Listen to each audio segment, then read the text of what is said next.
Friends, இன்னைக்கு நம்ம என்ன பண்ண போறோம்னா ரவா லட்டு எப்படி செய்யலாம்னு வாங்க பார்க்கலாம். ஒரு கப் ரவை, அதுக்கு முன்னாடி எண்ணெய் சேர்த்துக்கோங்க. எண்ணெய் ஆர் கீ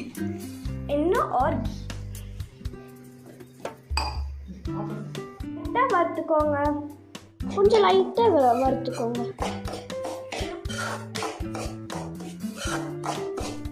நல்லா வறுத்தாச்சு. இப்போ சக்கரை போட்டு மிக்சியில் அரைச்சிடலாம். அங்கே நம்ம ஏலக்காவும் சீனியும் போட்டுக்கலாம்.